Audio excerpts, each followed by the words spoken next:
Hi, everybody. This is your announcement for History 202 for the week of Monday, October 28th, for the whole week. All right, so I'm back.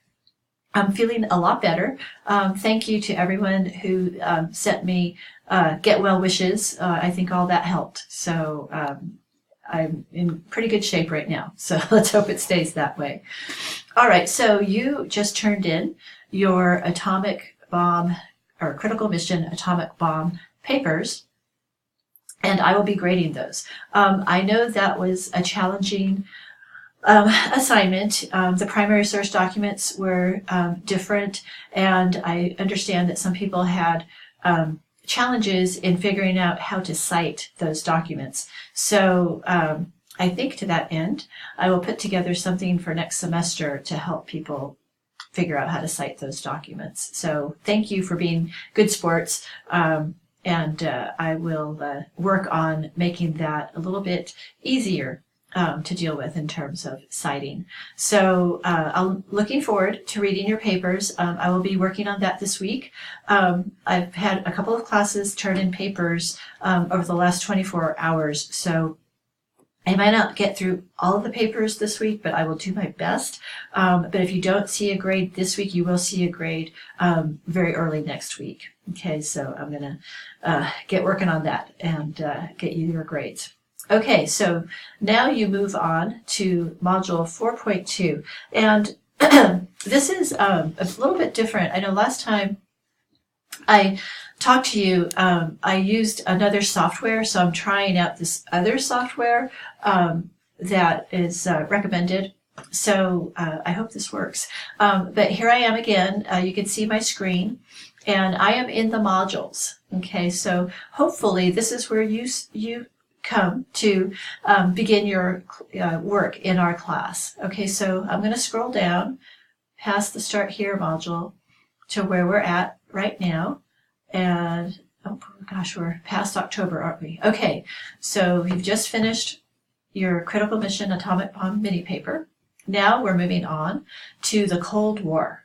All right, now this is where it gets interesting for me, because I was born kind of right in the middle of the Cold War way back in 1964. But the Cold War begins, I like to say, around 1948. So go ahead and click on that overview page. I like my picture of the bear. That's how people in the West thought about the Soviet Union. Okay, now it's Russia, but the USSR, they were considered this bear, kind of the boogeyman that we were all afraid of. Okay, and not just only afraid of the Soviet Union, but also afraid of nuclear war, okay, and nuclear weapons. And as you just wrote in your papers, you know, this is a very significant development in war technology. Okay, so I hope you come and you read these objectives for our module, which is to identify key figures and basic events in the era of the Cold War in a self-check quiz. And for 2B, discuss and assess the impact of the U.S. policy of containment of international communism during the 1950s and 60s in a class discussion.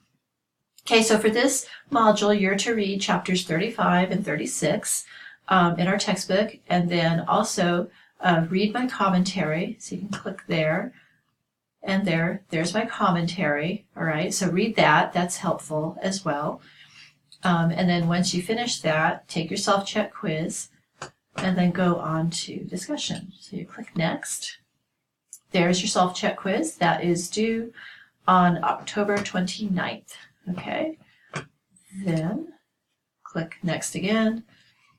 There's the instructions for discussion. Always good to review, okay, the instructions and remember, you know, some of the rules that we have here for discussion, such as giving examples and citing, addressing your classmates by name. These are all very important. And of course, replying to 2 classmates. Okay, here's your discussion.